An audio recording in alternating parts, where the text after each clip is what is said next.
There has been a wealth of documented artifacts found within very ancient sediment, coal seams, minerals, and even stones and geodes, all indicating that a vastly different story has taken place upon our Earth to that of what the majority stubbornly persist in assuming.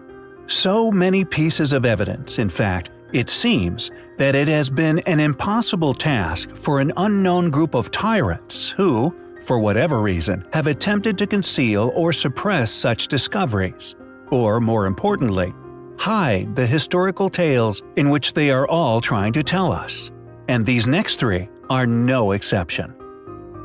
The Lanzhou Stone, discovered in 1999 by Zhilin Wang in a remote mountainous area in northwest China.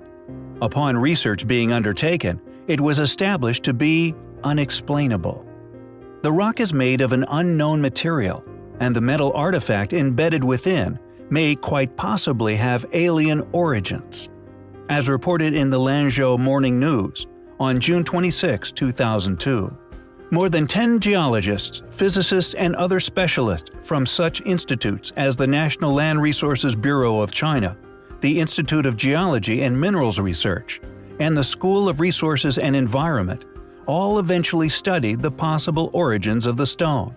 The results of these examinations, the possible explanations for its formation or indeed origin, were never released. Amazingly, however, the scientists unanimously concluded that the stone is currently one of the most valuable in China or possibly the world.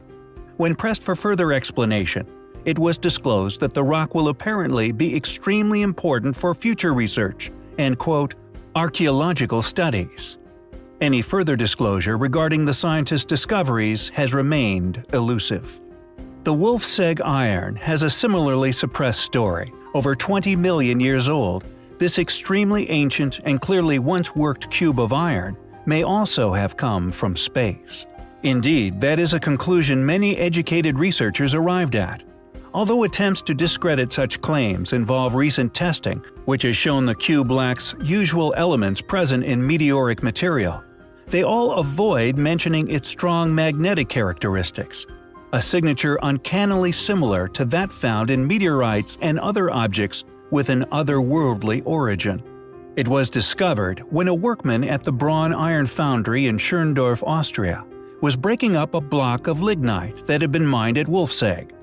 In 1886, mining engineer Adolf Gerlt reported the object to the Natural History Society of Bonn, who noted that the object was coated with a thin layer of rust, was made of iron, and had a specific gravity of 7.75. Early descriptions of the object appeared in contemporary editions of the scientific journals Nature and L'Astronomie, identified at the time by numerous scientists as being a fossil meteorite. Now virtually unanimously concluded to have been man-made, it has thus been unexplainable. Stolen at one point, it was strangely returned to another museum, now without a compelling mainstream explanation. It has simply been condemned to the history books as some form of elaborate hoax. Impossible artifacts have been found in the most unusual of places. For example, a seemingly unbreakable piece of unknown metal, possibly a ring of ancient, or according to man's official history, alien origin found within a geode encapsulated for over 200 million years. Most people begin with good intentions, but sadly, are often allured away by various means of temptation, subsequently allowing such relics to disappear into the archives of the past. This report and the accompanying image, it seems, is all that we will ever see regarding this compelling artifact. A mysterious fate experienced by many such artifacts. For example, sadly, only the Wolfseg iron now remains in the public domain for future testing. What secret within our past is felt by some clearly powerful people as an imperative to keep concealed from the majority of the world? Maybe the question should be, will we ever be ready or indeed able to find out? There's very little room left to deny the fact that ancient cultures throughout the world were all connected in the ancient past. We see depictions of flying machines in Mexico that are very similar to the ones of the Via Mana, we see in India, for example. And there is, of course, also the handbag of the gods. The handbags are literally depicted by every culture on every part of the earth. But how can this be? This obviously points to the fact that the world was once connected in ancient times, pretty much like it is today. And you never know, perhaps in a few thousand years, people will look back at this day and age and make similar comparisons regarding mobile phones or something like that. Seems plausible, does it not? But are we destined to forget the day and now as being unimportant at some point in the future, to the very point we actually forget the timeline of our civilization all over again, just like we have done for thousands of years? Wait till you hear this. How is it possible the ancient Olmecs, Aztecs, Egyptians, and cultures of those in New Zealand shared depictions of their gods which are almost identical? Is this just random cultural spread? Or is it possible there is more to it than we are willing to accept?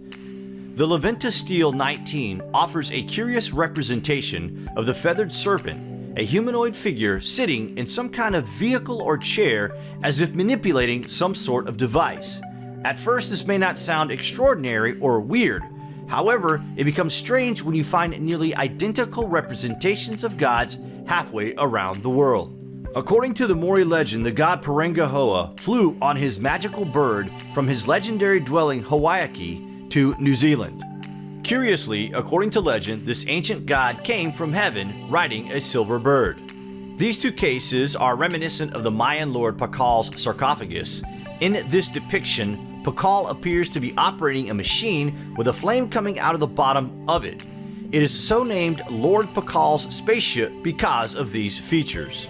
How is it possible that the ancient Egyptians and ancient pre-Incan cultures developed on opposite sides of the globe yet mysteriously share so many similarities?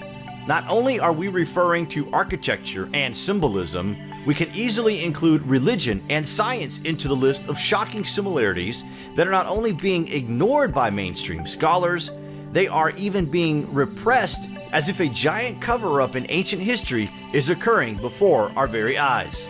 How can we explain these striking similarities? Well, either ancient civilizations were interconnected and came into contact with each other in the past, or a long-lost culture predates all the ancient civilizations on Earth, and it's from this ancient culture that ancient civilizations such as the Aztecs and Egyptians inherited their knowledge. Imagine for a second that this was true, and by the way, it does seem plausible.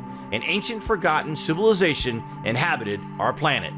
Were these beings the Atlanteans that taught all other civilizations similar traits? We can explain the striking similarities of worldwide culture with this theory. We have to start taking into account the possibility that such a mother culture existed in the past and predated all ancestral civilizations. This, however, would mean that history as we know it today is only partial, incomplete, and points to the fact that human beings are in fact a species with amnesia. While today's scholars reject the notion that a mother culture existed on Earth in the distant past, and reject with even greater notion the idea of Atlantis, there are many indicators that cannot be overlooked while studying ancient civilizations around the globe. Agriculture is known to have started near the Mount Ararat. This is also where the Ark of Noah was said to have come to rest. This is where the survivors of the Great Flood started a post-cataclysmic civilization that would spread out in every direction from this point and place. Could these bags represent seeds that were preserved on board the Ark in some sort of vault? Maybe they were distributed across the world as we repopulated the globe after the Great Flood. So many different cultures built up massive complex pyramid structures in the remote and distant past that were eerily similar to each other as if to follow a direction from some sort of blueprint. Could the handbag also have contained information that allowed civilizations to excel and develop, and the depictions are one culture to the next, handing it forward to the next line of people? Just a thought. Why is it that ancient civilizations in America, Egypt, and ancient Mesopotamia depicting their deities carrying a mysterious handbag in their hand? Is it possible that all ancient cultures in America, Egypt, Australia, and Mesopotamia were visited by the same gods? Another instance of the ancient handbag can be found in faraway New Zealand, A Moray myth tells of a hero who once ascended to the home of the gods and returned to Earth carrying 3 baskets full of wisdom. Göbekli Tepe is one of the oldest ancient megalithic temples on our planet. There, interactive massive stone pillars arranged in a set of rings stand tall and proud, telling the story when different civilizations ruled all over the planet. The massive stones were believed to have been carved some 14,000 years ago, even though recent evidence points towards the fact that it is probably far older. Again, we see the strange bag present here. Nobody really has any idea what these bags are. The oldest known depictions of the bags is found in northern Australia and is thought to be 15,000 years old. The creation myth story of this ancient art describes the Earth Mother who carried all her babies in her bags. As she traveled far and wide, she scattered her babies, which gave rise to many different cultures and tribes. Even in North America, there are petroglyphs that are roughly the same age as the Australian depictions. Again, we see the ancient handbag apparently being portrayed as carrying the seeds of life. Could the civilizations around the world all be scattered remains of the lost empire before the Great Flood? Each culture appears to be telling the same stories, and all this is fitting in with a time in history of when the flood took place. Stonehenge experienced. Stonehenge is probably the most iconic ancient site within Western Europe. An ancient site that, for many years, was to blame for many heated arguments between different individuals, all convinced of its past purpose.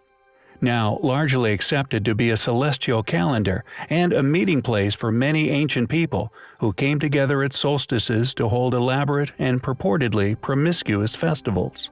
However, the true age of Stonehenge, or indeed how the stones were once balanced atop of one another, or the precise knowledge of celestial activities displayed, is still unknown. Although to those who study the many other seemingly impossible ancient feats found all over Earth, Stonehenge is clearly a relic of a far more ancient civilization than any which artifactual evidence have been found for.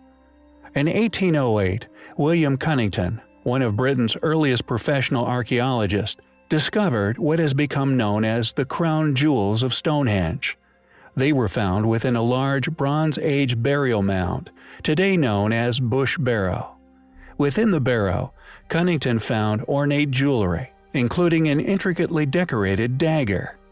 Quote, "The very finest gold work involved in the making and positioning of literally tens of thousands of tiny individually made components, each around a millimeter long and around a fifth of a millimeter wide," said David Dawson, director of the Wiltshire Museum in Devizes, where the microgold working achievements are on permanent display.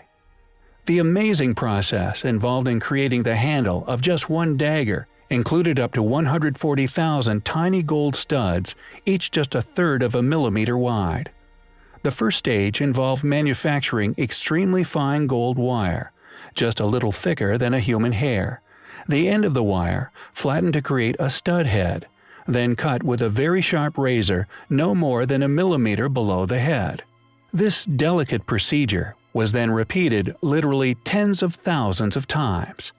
An incredible ancient artifact found near one of the most enigmatic ancient sites in the world, yet amazingly, academia continues to deny the existence of out-of-place artifacts, instead opting to explain the construction of such marvelous work by claiming it was somehow the work of children, due to their more acute sight, this regardless of the clearly controversial evidence at hand.